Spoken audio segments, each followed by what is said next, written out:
Hello and welcome back to Money Makin Mama podcast.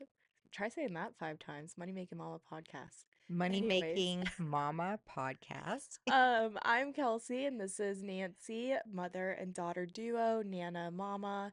I have two babies, about to be 3, about to be 2. Busy, busy, busy, and we obviously own Money Making Mamas together, where we talk about real estate investing with other moms and how to teach them and give them time back while contributing financially to their family. Um, we're very casual today. We are very casual. It It's feels good, it feels right? really good. You So know? it's funny because I feel like when we first did this podcast, I mean, you definitely dress up more than me. Well, in the sense of like that's your norm.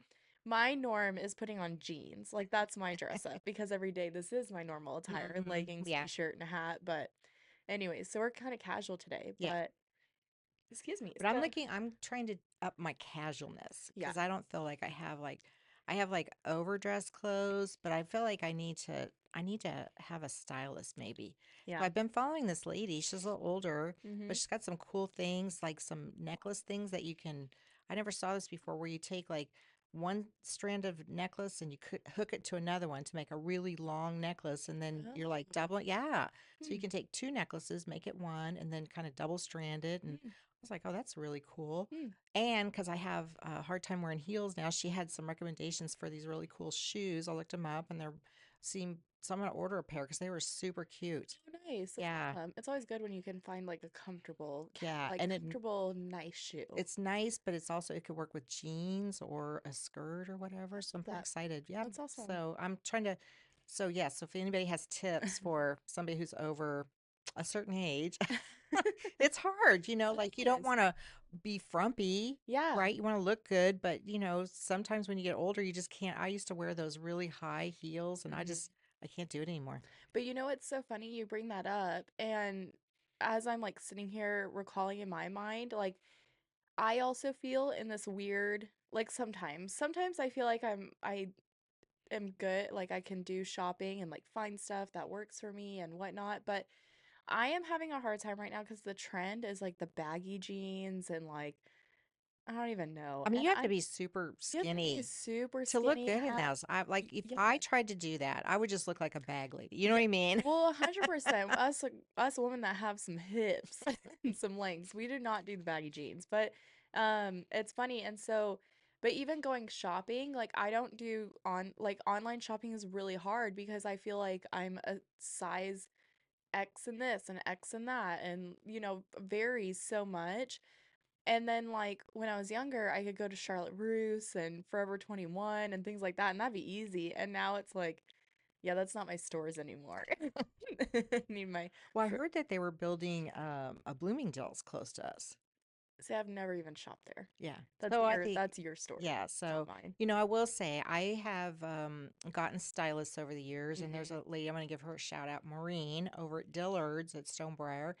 And I love, because I think when you hire a stylist, they also have to kind of you have to like their style, Yeah. right? And, Yeah. and it just so happened that her style, kind of jammed with mine. And what this is what I really liked about it. It was my first time with a stylist, and so I just said, okay, I'm looking for. And at the time, I was being a presenter at a Mhm. conference, so I felt like I needed to kind of step it up a bit. Yeah. And I went. I had made an appointment, and I go, and she had the dressing room filled Wow. with clothes. All I had to do was try them on. Now, some of them were not to my liking, Mhm. um, but I was like, oh, it was like the best Yeah. experience. It was really cool. I will say there was some stuff that I really like. Your blue romper. It looks really Yeah, good on you. yeah. So anyway. So we are not here to talk about styling tips today. We're here to talk about real estate tips because that's where we thrive, not styling. So yeah, today we are talking about real estate tips for busy moms, and like we said, not every episode is going to be real estate heavy. So this will be a good episode for those that are just looking to know a little bit about real estate. Something about me that maybe not a lot of people know, and you definitely know, but there would be a time in my life where I was like, I do not want, like, okay, so I was sidelines, helped in flips, helped paint cabinets, whatever it was, right? Do move out inspections, whatever. And then there was a time in my life where I was like, I don't want to hear the word real estate. And we would like go out to dinner or we would like have little hangouts. I'm like, oh, please do not bring up real estate. Like, I don't want to hear it. Like, I've been around this for X amount of time. Um, and then when I realized I need to like do something when wanted to quit my job, I need to figure it out. And I think part of my resistance towards real estate was because it's a beast. Like realistically, at the end of the day, like you think you need a lot of cash, you think you need a good credit report, you think that it's like all of these flips. You think that it's an Airbnb that you have to host, that you have to go and clean out every, whatever it is. But there's so much more to it where there's some things that you put one hand in it and then you're good and then all of a sudden you're cashing out.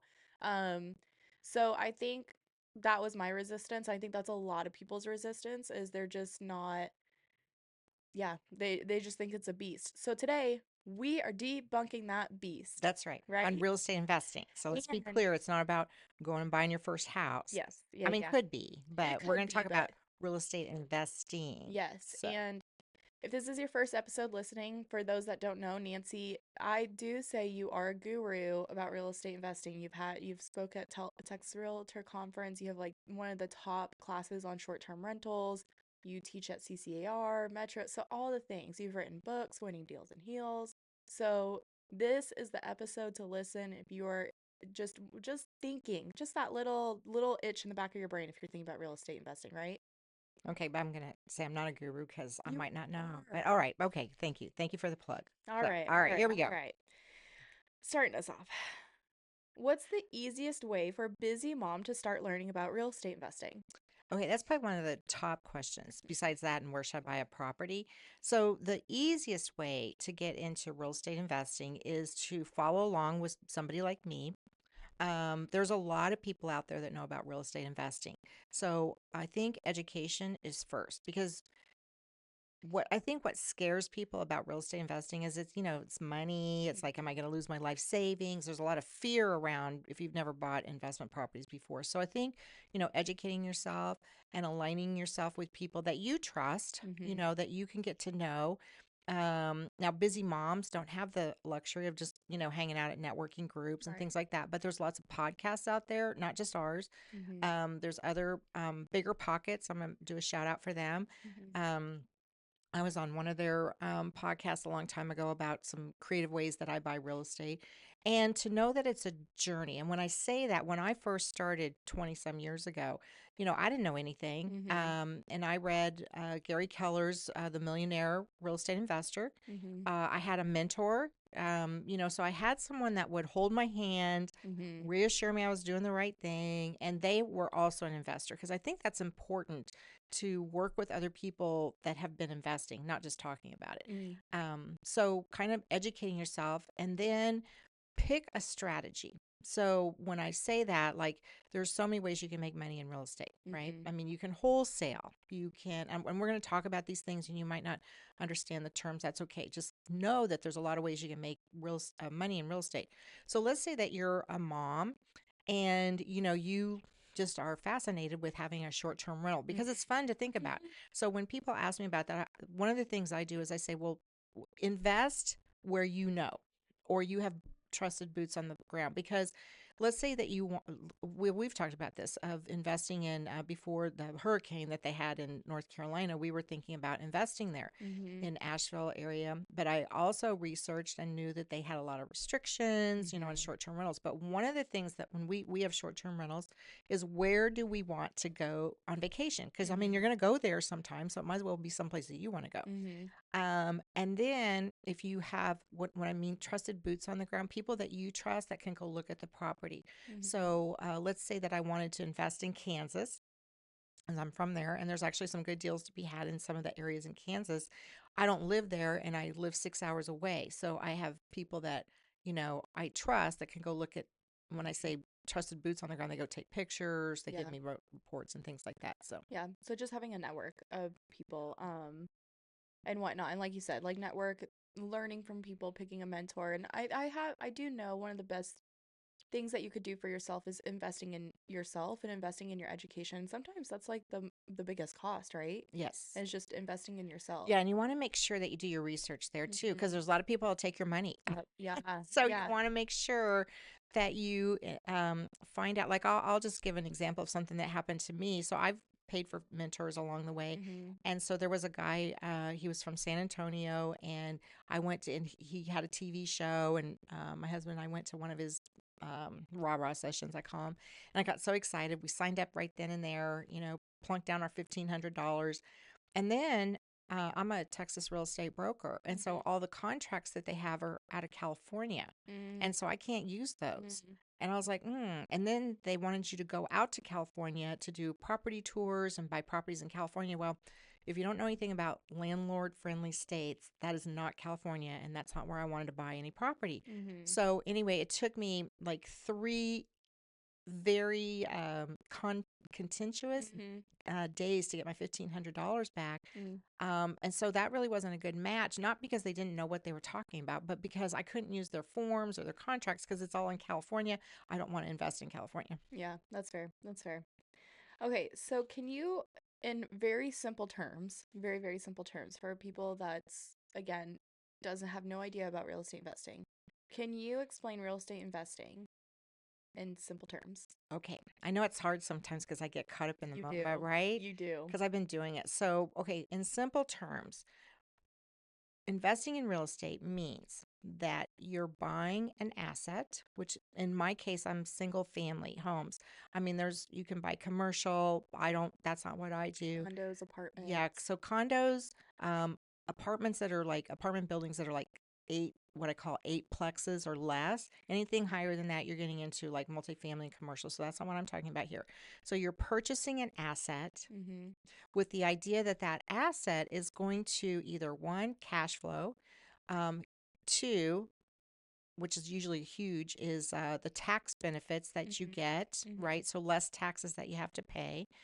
And three, that's how you build true wealth. And if I'm going to put this more in context of the number of billionaires, Mm-hmm. okay, they Mm-hmm. make their money not on, I mean, yeah, they make money. So let's just take, okay, Don't say anyone yet, because I have oh, okay, all right. I'm not going to say who, four. but if you look at people's wealth, Mm-hmm. the majority of their wealth is based on their real estate investment assets. Okay. Okay. Yeah, I want to talk more about that because I don't want to talk about it right now. Okay, Let's save it all till right. the end. But I know you know who are like some of the top real estate investors outside that you wouldn't think of. Um, so what's the first step someone should take when considering their first investment property? So I think knowing your numbers, Mm-hmm. right? Doing what I call the analysis. So my expertise lies on single family homes for either, I have three strategies that I use: long term rental, short term rental, or owner finance. And really quick, what it just simple Oh, okay. terms. So What's long-term long-term rental rental? is like I go and I'm renting to someone. I bought a house. It's a three-bedroom, two-bath house, and I'm renting it for $1,500 a month to a family for a year. Okay. A short-term rental is like think Airbnb. Yep. Okay, that could be anywhere from a weekend to three. It's anything less than 12 months. But I could also call it a midterm rental, which means that somebody's renting it. Think of traveling nurses, Got it. right? Okay. Mm-hmm. And then And then wholesaling. Oh, then there's wholesaling, which is more like you get something under contract and you're selling it to someone else, right? So Mm-hmm. that's not, I do use that strategy, but quite frankly, if I find a deal, I usually keep it myself, Yeah. right? But if Mm-hmm. you wanted to generate cash, wholesale would be the way to go. And then the last investment strategy that I use is owner finance. So it's a little bit more involved, and it certainly wasn't my first way. I bought my first house was a long term rental, Mm-hmm. and then I moved into owner financing and then short term rental. So owner finance is where you use other people's money to buy the house, and then you become the bank for someone who. Think about your gardener, your hairdresser, anybody who gets paid, because they're self-employed. Our Mm. last episode was about entrepreneurs, Yeah. and a lot of entrepreneurs have a hard time getting traditional financing Mm. because they don't have a W-2 job. Mm. So, Okay.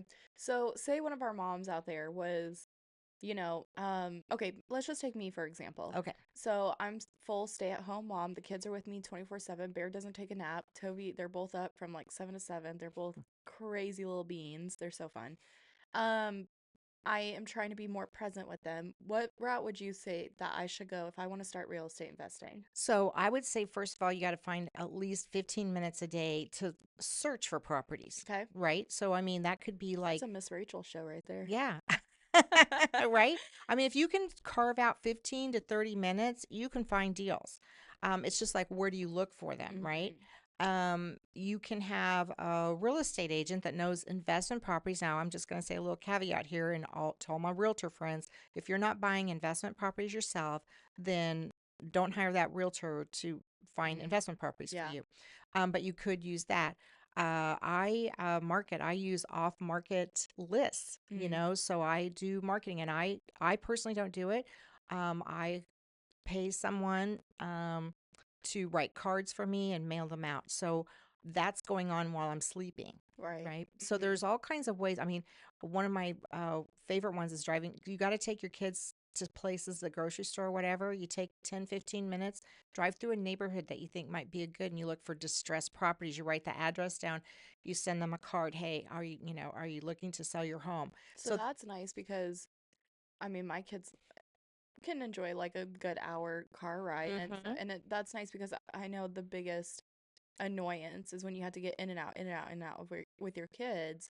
And just from doing that method right there, you can take them for an hour car ride and then just look for some exactly. distressed properties, write those down while they're jamming to Itsy Bitsy Spider or whatever it is that they jam out to. And that's nice because again, you don't have to get out. And because I think that's also too like when I first thought of real estate investing was I'm gonna have to dedicate all this time to look at properties, physically look at them. But I know you've done deals with like out even stepping foot into the house. Exactly. So once you know the process, so okay, so that's how you find deals, right? Mm-hmm. And then the next thing is there's so much information. You can go to the property county records and you can find out, okay, it's a 4 bedroom, 3 bedroom, whatever size of house, square footage. And then even on our own website, we have a fix and flip Mm-hmm. calculator, and we have a um, rent calculator. So Mm-hmm. you can go in and plug the numbers in to see if it's even a good deal or not. Right. So if you don't have those, you can go right to our website. We're not the only ones that have them. So but we provide that so you can start the process. So we've already given you, if you could dedicate, I would say, okay, we said, let's just take 1 hour a day, Mm-hmm. 5 days a week, 5 hours a week. Mm-hmm. You could probably close on your first deal in 30 days. See, that's amazing. And Yeah. again, that was something that I didn't realize, and that Yeah. was how you helped me. Yes. I mean, And I also have access to the MLS. So, in fact, the first time you came to me, I went in and I plugged in, and we have to understand my investing philosophy. So, I don't buy houses that are more than $250,000 in value. So, mm-hmm. I'll go to the MLS and I'll do a search for a 3 bedroom, 2 bath, built 1984 and higher years. Okay, I know kind of like, and I'll come up with 50 properties that Mm-hmm. are under $150,000. Yeah. Now, are they in the areas that I necessarily want to buy? No, Mm-hmm. but they might be for my owner finance strategy. So Yeah. finding the property is not the issue. Making sure it's a deal, Mm-hmm. and then how you can pay for it. Well, and that was what I was going to say, which we'll talk about more later too. But a whole other beast of this side is financing. Yes, But we'll talk about all that and creative financing, and you do not need X amount of dollars to start exactly. investing. Um, so we kind of, well, actually, we just touched on this question, but how much time does real estate investing require for a beginner? So an hour a day for 5 days a week, that still gives you the weekend. Hmm. That's an hour after the kids go to bed, hour Miss Rachel show, whatever they're watching. So it is doable for, even moms. Like I've done it. Now that you've taught me, I've gone on and, even I think I've kind of got it down. Like the more you do it, it now takes me 30 minutes a day, whereas before it was an hour a day because I really was being diligent. But now I'm like, okay, I know what to look for, all this stuff. So And yeah, I'm just going to say that that's one of the things that we do mhm, through our coaching and mentoring programs that we have. And we have all kinds of different mentoring and coaching programs for all budgets. yes, You know what I mean? yeah, So we have a subscription. So if it's just learning the process, that's something that we can definitely help you with. mm-hmm. Um, So, what are some common misconceptions about real estate investing? Which I think we've kind of touched a little bit on We it, have, but I can you think, touch more? having 20% down, you have to have 20% down. You certainly don't. I've bought in the beginning when I didn't know any better, I did put 20% down. Mhm. And then you run out of money unless got a plethora of money laying around. Mhm. Um, I think that uh, one misconception is that not every property is a deal. Mm. And you really do have to understand the numbers process. Um, Fix and flips. I did used to do fix and flips in my younger years. I don't do them too much anymore because of the margins are not as good as they used to be because of the high cost of wood and Yeah. supplies and having to deal with contractors. So I will say this, ever since whenever there's like a catastrophe, natural catastrophe. So we've had the hurricane in North Carolina a few months ago. Now we got the fires in Los Angeles.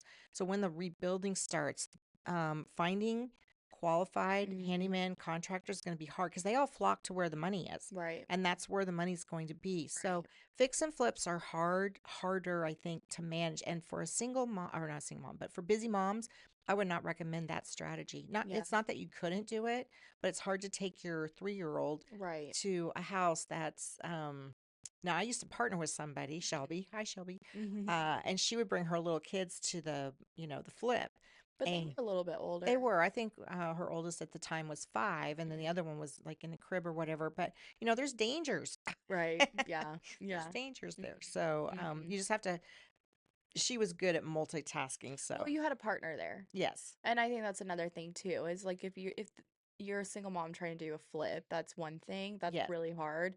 But if you have an extra set of hands that's able to like keep an eye on your kids as yes. well, like that's a major. Well, and also you have to remember the time commitment You're right. because if you don't have the time to go check on the flip, you could be losing money and you don't even know it. Right. And then so wholesaling might be your option.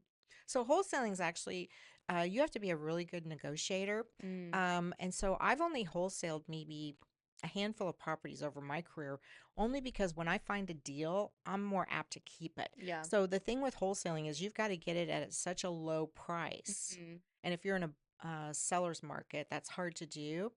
But if you get a property under contract, basically wholesaling is you get the property under contract. So you found it, Hmm. now you have to sell, you get it under contract. Let's say the house is worth $200,000 and you were able to get it under contract, Hmm. meaning you've signed it and you tell the seller, oh, I'm going to buy it at $120,000.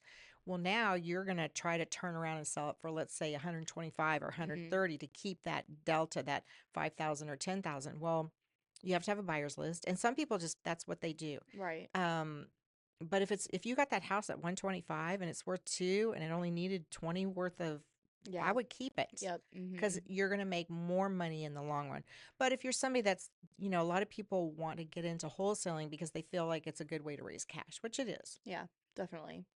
So, talking about all the different ways of real estate investing, you've obviously done X, Y, and Z. You've done all whatever, whatnot. So this is kind of a two-part one. Okay. What is the biggest mistake you've made as a real estate investor? And then number two, would you say that that is maybe something else that you see with investors, or do you see another mistake a lot of investors make, and how can they avoid it? So the biggest mistake I made was so I have a formula and Mm-hmm. I always invest in 3 bedrooms, 2 baths, about 14 to 1,700 square feet homes, Mm-hmm. right? I like them to have garages, corner lot. So when I've strayed from that formula, as in I've purchased a 3 bedroom, 1.5 bath. Okay, because if you think about it, a 3 bedroom house is probably going to, a family, Yeah. 4 to 5 people, and no one likes to wait on the bathroom. Mm-hmm. And and the bathroom in in one house, um, it was just cost prohibitive to even put the bathroom Mm-hmm. in. We wouldn't have got because it was kind of a margin thing, Yeah. where we weren't going to make that money.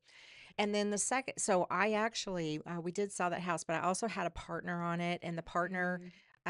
we just didn't see eye to eye, Mm. you know. And so when we went to closing, we had to bring money to closing. Mm. And I Which was remember that the like, that's title not. company, he's like, "You're not smiling." I was like, "Yeah, because I'm bringing money to." Yeah. Okay, so Mhm. that was, yeah, that was not good. So not following the formula that you Not have, following the formula and then also to your partner. and the partner. So, you know, a lot of times, in fact, in the coaching program, mentoring that we do, that's a question I get a lot asked of, well, can I, you know, put my money with other people's money? And, you know, and I said, well, if we're going to do that, I have to oversee that because I want to make sure, one, that it's, if you're going to partner with somebody Mhm. on real estate, you need to make sure the paperwork is Right. done correctly and Mhm. that each party is protected.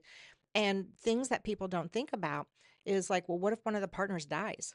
Mm. You know what I mean? Mhm. So, I think not having it papered correctly, and sometimes just because you're friends doesn't mean that you're going to be good business Mhm. partners, right?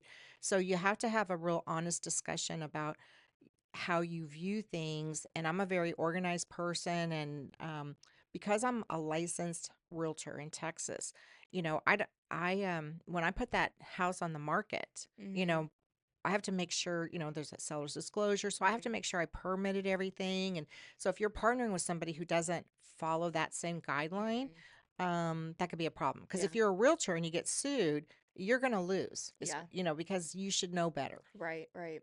So what's the biggest mistake you see new investors make, I see them. and how can they avoid it?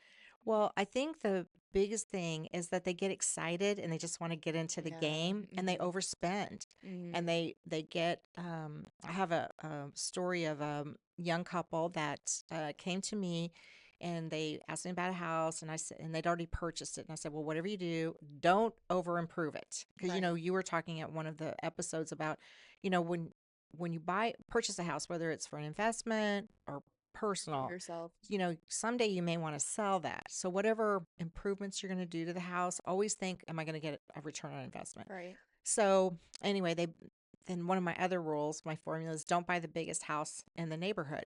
Mhm. So anyway, they did, and they didn't know about repairs. You Mm. know, so in Texas we have foundation. So you have to fix the foundation before you can put a new roof on it, the house. Because Mm. if you put the new roof on and then you fix the foundation, chances Mhm. are the roof is going to be kind of all jinky, you Yeah. know? Yeah. So I think just not understanding how to really figure out if you have a deal or not and how to work the numbers. Well, and real quick, I know there was another one that you worked with. They purchased a short, and talking about short-term rentals.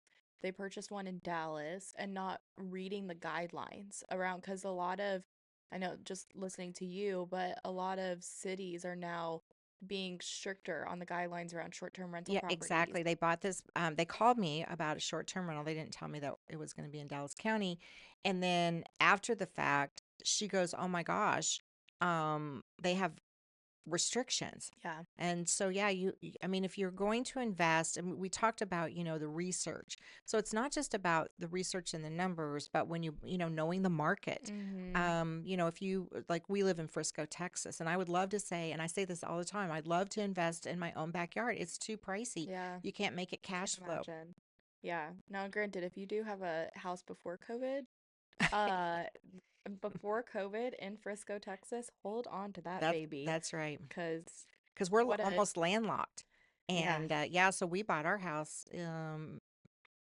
several years ago. So yeah, Mm-hmm. we're sitting pretty and Mm-hmm. but yeah, but to go and buy something just it doesn't make sense for Mm-hmm. us. Yeah. Yeah.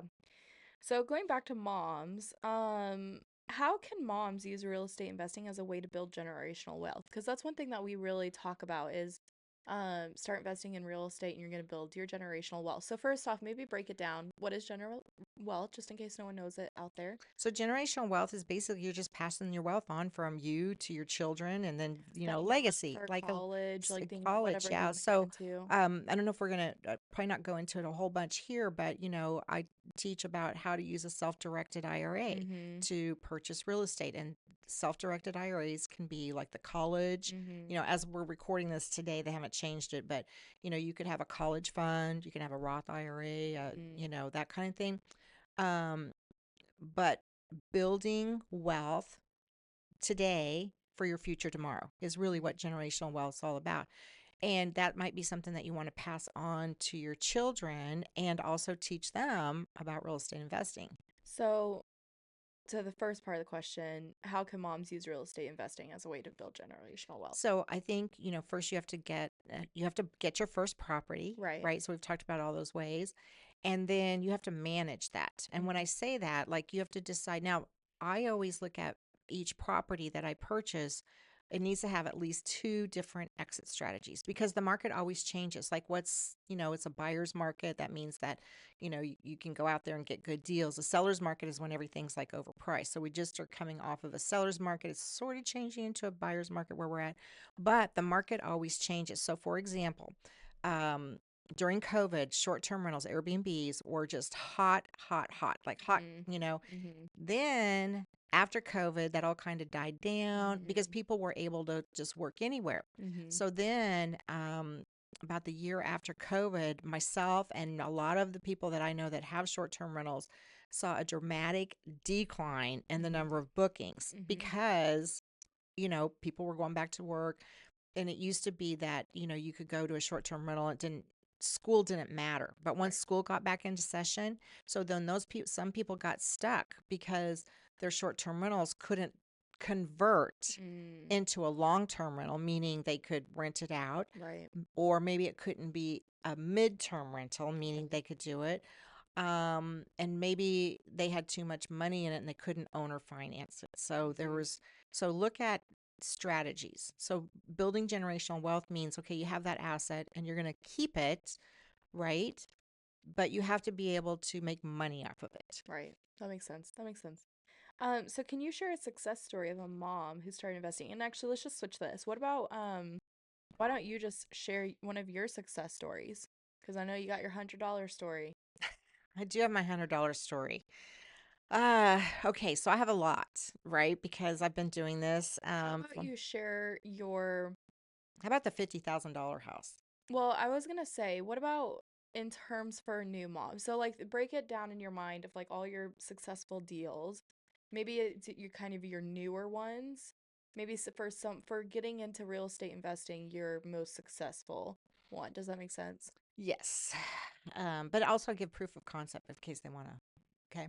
Okay. So, Okay. all right. So remember we talked about how to find the deal. So you got to have deal flow. And so I do driving for dollars and I do marketing to off market properties. And they Mhm. can learn more about what I mean by this through our Millionaire Mama Masterclass we have on Mhm. our webinar or on our website. So basically, from a postcard that I sent out, I had a owner contact me, and I was not the first investor that because once you notify or you send out your cards, the phone's going to ring, right? Mhm. So now, moms, it's okay to let that phone go to voicemail, Mhm. right? And you can even have you can get a Google Voice for, I don't even think, well, you don't pay for it. And your message can be, thanks for calling, leave your property address, and I'll get back to you as soon as I can. Right. Okay, so the guy called, and I was not the first investor, but I was able to talk to him about football. And it just so happened there was some playoff game. And Mhm. that's not even, my husband's a Green Bay Packer guy. So I Mhm. was like, oh, yeah, Packers. Anyway, so we just kind of bonded before we started talking about the property or whatever. So it turned out this house was in the historic district of Fort Worth, Texas. Mhm. I knew the area very well. And basically, I got the house for $10,000. We signed the car. I sent him the car. I didn't even have to go look at it. I just knew I had a deal because I'd been working that area and I knew the market. And I sent him the contract. He signed it. Um, a couple days later, we did go look at the property, and I did have a partner on this one. And we're like, oh my gosh, this house is like getting ready to be torn down. So we didn't know what we were going to do with it. We knew we had something, right? Mhm. Because we bought the property for $10,000. So we decided to owner finance it because we both put in $5,000. I used my self directed IRA to do this. I had just gone to a class to learn about that. I was like, oh, dang, I'm going to do this. Anyway, we put a sign in the yard that we hand wrote, not a realtor sign. It said, owner will finance and the phone number. And we sold it 3 days later for $50,000. Our terms were 20% down. So we got our 10,000. We were made whole and we closed 30 days later and we financed owner finance for $40,000 at a little over 10% for 15 years. And they're still paying. That was in 2018. So did you have to do anything to that We house. did nothing to the house. So all you did was find a partner. You each put 5,000 in, and it wasn't hard cash. It was from your self-directed Right. IRA. And now he used cash. Mm-hmm. So, so because he, and we sent it to a title company and all of that. So, a title company did it. And, yep, we sold that house. And so, if you want to know all the deets on that, it was such a good deal that a guy named Ken Corsini, he Mm-hmm. had HGTV, Flipper, Fix Atlanta. His team reached out to me because he was writing a book called Profit Like a Pro. Mm. I'm Which is a really good book. yeah, I'm chapter 12. Yeah, exactly. So we'll leave the link for that below. Okay. And I just want to say really quick too, and we can talk more. We'll talk more about this later. And if you have more questions, obviously reach out to us. But if you're like me and you quit your corporate position, you have a 401k hanging out there. And I rolled mine over to a self-directed IRA because what was I going to do with it after? I mean, it was just going to sit there. And so I rolled mine over to self-directed IRA and you've helped me and that's how I've invested. So Yes. I didn't have, $20,000 on hand. I used my self-directed IRA just like you did. And so that's how I personally started Yes. investing. And I've done, now I've never not done a deal where it's like, I've never done no money down. You got to have some money, Mm-hmm. but I did do a deal with $100. Yeah, so see, it just goes to prove again, you don't, we'll talk about this in the next episode, but Yeah. there's so much real estate investing myths out there. And the biggest one we hear is, well, I just don't have enough cash. Yes. You sometimes only need $100. Yes. Which, And do you want to tell that story? well, just real quickly, I did it with what's called an option, right? So I wanted to get it into my self-directed IRA, but I didn't have enough money in my self-directed IRA. And the purchase price of that property was 75,000. Ask me how I found the house. How'd you find the house? I found it through my card that I have a mom that writes cards for me. And so the seller called again, didn't go look at the house, had them send pictures because it was actually about an hour and a half away from where I live. I saw the pictures and I already knew what I was going to do with this house. I already Mm-hmm. knew it was going to be owner finance. The house didn't have a floor. And when I say it didn't have a floor, it was a pier and beam house, and so it didn't even have the subfloor because they were replacing it. Um, but I lined up a buyer.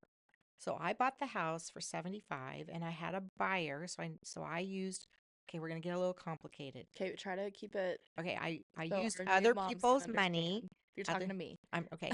I used somebody else's money, Okay. right, to buy the house. The Okay. 75 and I bought it for 75 for $100 out of my self-directed IRA. I was able to transfer it into my self-directed IRA. Okay, I know Mm-hmm. it's a little Yeah, it's a little, this is a this little is very high complicated. level. This is kind of high level, but to just give you an idea, this is what we do. This is the kinds of things that we teach people. I turned around. I had a buyer in the same area that I knew was because I also have people saying, "Oh, do you have a house for me?" Mm-hmm. And I sold the house to somebody else for 115. So Mm-hmm. remember, I bought it for 75, and I sold it for 115. So that's a net profit of 40,000, right? Mm-hmm. But I set it up on terms. So what that means is the person, so I borrowed the money from the other people at 8%, Mm-hmm. right? But I charged her 12%. Mm, So I kept the spread mm, of the percentage.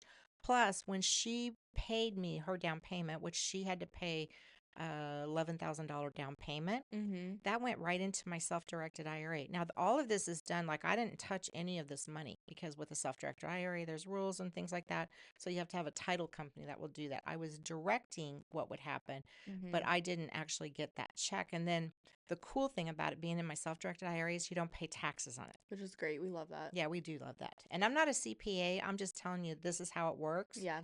And uh, This is what's worked for you it's and it's worked. worked for So some of when you our other talked about, clients. generational wealth, this is, and you can do this with your kids' college Mhm, fund, with your traditional Roth, because there's limits on how much money you can put into right. a Roth every year. So just like that. And Mhm, I can do that because Nancy doesn't own the real estate. The IRA owns the real estate. mm. So let's bring it back down. Okay, sorry, that was a little, It got technical. I got excited. Even for, I know that we had to have a conversation before this talk. And I was like, hey, remember, you're talking to me. So we talked about creative ways financing wise, which again, in our I know we've said it multiple times, but we do have a free webinar. It's online. Watch it whenever. We'll link it below, but it talks about the creative ways to finance. It talks about our strategy more that we and it's you'll understand it. If you've gotten through this episode, you'll understand it. Yeah. So, and And if we also, break it I down just even want to say one more thing too about the creative side of it because private money lending is, if you've ever gone to, let's say, Nebraska Furniture Mart and you've bought, I think everybody knows what that is, right? more. Mhm. And you buy furniture and they said, oh, well, you have 36 months, same as cash, meaning you're not, as long as you pay it off in 3 years, Mhm. 36 months, you don't have to pay any interest. Right. So and that's called other people's money. Yep. So private money lending is kind of like going to Nebraska Furniture Mart, Mm. except that you're getting money from other people. You have to pay it back, Mhm. but you're using it to buy real estate instead of a couch. Right. Right. Okay. Mhm. So and we'll link the article because I wrote an article for Forbes years ago about combining people's. So I've worked with different people. And so they had what we called a small dollar IRA. So they only had 5,000, 10,000, $4,000 in an IRA, self-directed. We not combine their money, but we put them together so they were able to invest as private money lenders, and then they earned money on their money. Right. All right. So, okay, so going back to so you've talked multiple ways creative financing. What other what are some creative ways to find support outside of money? So time, and we kind of talked about that a little bit, or just advice that you have for moms or honestly anyone starting out in real estate investing. So about what? Clarify that Sorry. question. Okay, so what are think about not money, not time, because we've addressed both of those. Tools. So tools or advice that you find supportive that might be creative for new real estate investors. So I think two things. One, market research. And you can use Zillow, these are free tools. Zillow, realtor.com, those are free. You can get a realtor, you can build a team, you can get a real estate agent in your area and have her them her or him run comps, Mhm. um kind of paying attention to, okay, this sounds old school, but just like the news, like Mm. what's happening. Okay, so like here in Frisco, we're getting ready they're building a Universal Studios kind of thing. Mhm. And then they just launched or just announced they were going to do uh it's a piece of land that they've been Oh, that big developing. park. Yeah, Yeah. so there's I don't even development. understand where it's supposed to be, but It's a where the yeah. So just kind of being aware. And then if it again, right now, one of the things that's going to be hot commodity is rentals. All the people that got displaced in California, they're going to need a mm. place to live, right? Mhm. More than likely, they're going to be moving out of California. So where Mhm. are they going to go? They're probably going to go to Nevada. They're probably Texas. going to go to Texas, Arizona. Mhm. So unfortunately, sometimes due to disasters, becomes an opportunity for a real estate investor, Mm. right? Mhm. Um, think about the lack of housing for a particular area. Now, sometimes what that means as an investor, you might have to pay more, for the rentals, and rents have like gone. And I'm not saying take advantage of people because what's happened now in California, rents are just Right. crazy. Um, and then vacation markets, like if you're into the short term rental, think about where you want to go. I Mhm. met a young gal the other day, and we had a conversation, and she wants to learn how to invest in real estate. And guess what? She's lived in Taiwan, and I did a little research about Taiwan, and it's actually a really good place to invest. Who knew? Who knew? I would love to go there. Yeah. So I said, then they have some restrictions just like any other city. And then talking about restrictions and short term rentals, pricing. Mhm. So I like Air DNA is one, and then also Price Labs is very good too. So Mm.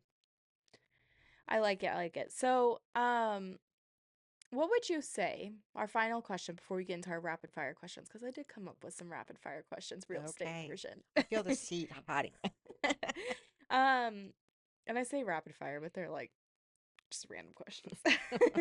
Okay, so what would you say what is one simple tip for moms looking to manage their time while exploring real estate opportunities? One simple tip.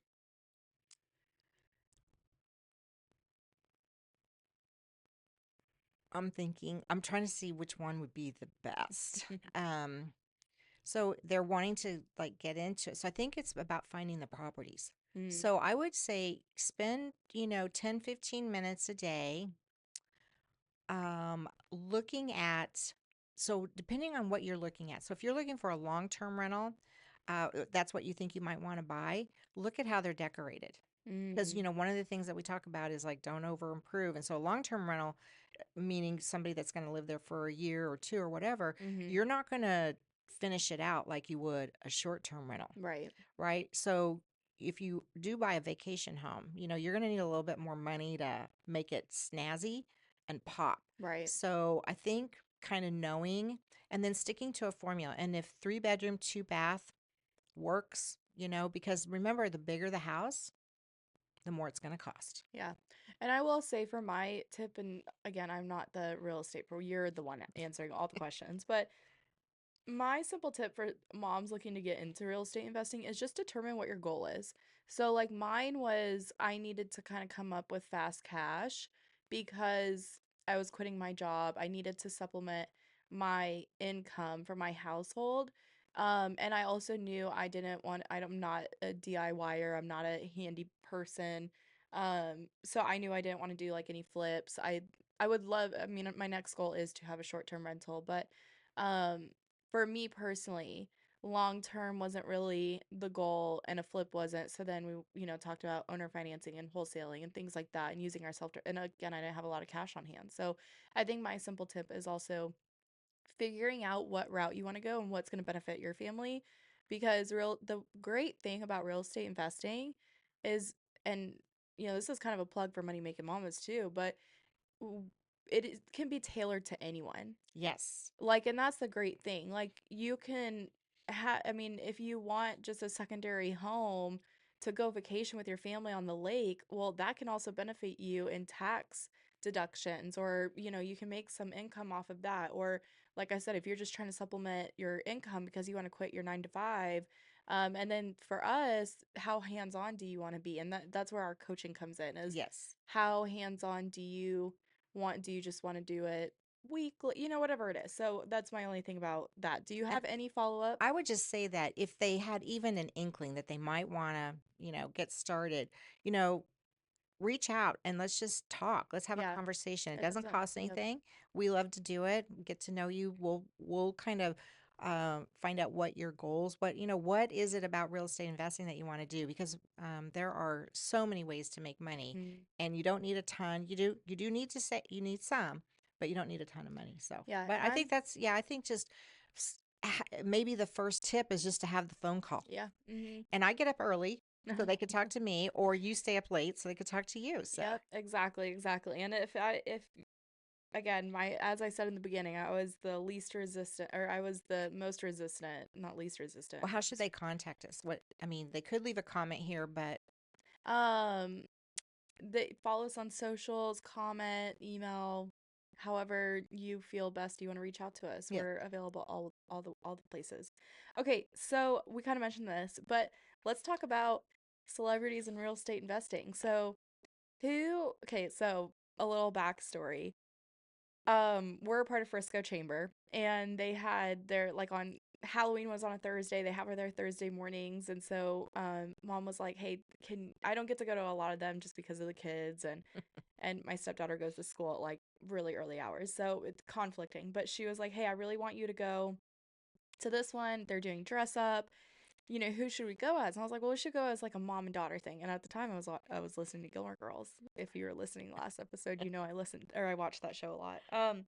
Anyways, and so I just dawned on me, what about Kim Kardashian and Kris Jenner? And so for Halloween we went as Kris Jenner and Kim Kardashian. Not a lot of people understood. We'll have to like post a picture or yeah, we will something. because when we looked at it, So yeah, so that's what I was gonna get into. So not only did, because my thinking was, okay, let's go as like a mom daughter like power duo, which, say what you will about the Kardashians and all that, but they've made a name for themselves. So looking into Chris and the Kardashians in general, what did you find? I found out that Kris Jenner and Kim Kardashian Kardashian invest in real estate together as Mhm. mother daughter, Mhm. and that a lot of their wealth is from real estate. Mhm. So that was, I was like, dang. Then that led me to, like we talked about it, like Taylor Swift. I mean, Mhm. she makes a lot of money, but she's also a real estate investor. Mhm. Jennifer Lopez, Mhm. uh, Jay-Z, and Beyonce. Mhm. So, I mean, a lot of wealthy people might make money other ways, but their true wealth is coming from real estate investing. And next time when we talk about this, I'll have the statistics Yeah, because it's should like, have some data. yeah, it's like of all the millionaires in the world, like 90% of them own real estate. Which is crazy. Which like it makes sense, but also you think someone like Taylor Swift, who is amazing, she's really, created her own brand, she's a great singer, performer, all the things, you know, which she just had her Eras tour bringing in, I think I I might be way off, but I thought I saw it was like bringing in like millions and millions of dollars each night. So someone like that, why would they invest in real estate? Well, real estate is one of those things that's always going to appreciate. Mm-hmm. Um, Plus the tax advantage. plus a tax advantage. Okay. My other my other questions were um if money no cost, restrictions no cost, city guideline, nothing like that. If you could own an Airbnb anywhere you want, where would it be? Oh my gosh, there's so many cool places. I would say Ireland. Mm, yeah, that's a good Yeah, one. yeah, I would say Ireland just because I love Ireland and I would Hmm. love to have a vacation home there and I think just, it would be cool to have like an apartment in like Paris or Italy or yeah, Rome was going to be my next one because I love hmm that Airbnb that we stayed in Rome. hmm So, that'd be really cool. Okay, I can't think of any other okay. fire questions. All But right. if you have any fire questions about real estate investing or whatever it is, drop a comment below. I'm sure you're not the only one that has a question, or just email us at Nancy or Kelsey at moneymakinmamas.com. Go to our website. I know we talked this the last time we'll talk about it on this episode, but we do have a webinar that is free to watch. You can watch it after the kids go to bed. It's online. You can pause it, play it whenever, but it basically just gives you more about us, what we teach, and your real estate, some of your successful stories, and kind of what those first steps look like if you Mhm. are interested in real estate investing. And yeah, subscribe. Thank you for tuning in. Mom, do you have any other final? Oh, I, oh, yes. my What? last thing. What? Next week we will talk again about real estate, but I would love to talk about debunking the real estate myths. Okay. Like you need a bad, or if you have bad credit, you can't invest, or thousands of dollars, which we kind of touched a little bit about that, but there'll be more next week. We'll go into more detail why we're busting the myth. Exactly. So, okay, any last thoughts? Um, no, real estate investing's been really good to us as a family. It's allowed us to have a lifestyle, you know. But more than that, one of the things I like about real estate investing and because of what I do, the types, is I feel like I'm in a way giving back because I'm Hmm. giving people a place to live, Yeah, especially with the place to owner fund, vacation. a place to vacation. So I treat my investments as if, I just take pride in them. So I think that, if you can kind of look at, and I'm also, creating some generational wealth. Mhm. Mhm. So there's a lot of positive, and then there's just so many ways we couldn't even. I mean, we'd have to have like 10 more podcasts to talk about all the ways you can make money in real Mm. estate. So Yeah. anyway, that's Okay. all I got. All right. All I'll talk to you right. next week. Thank All right. you. Love ya. Love you. Okay. Bye. Bye.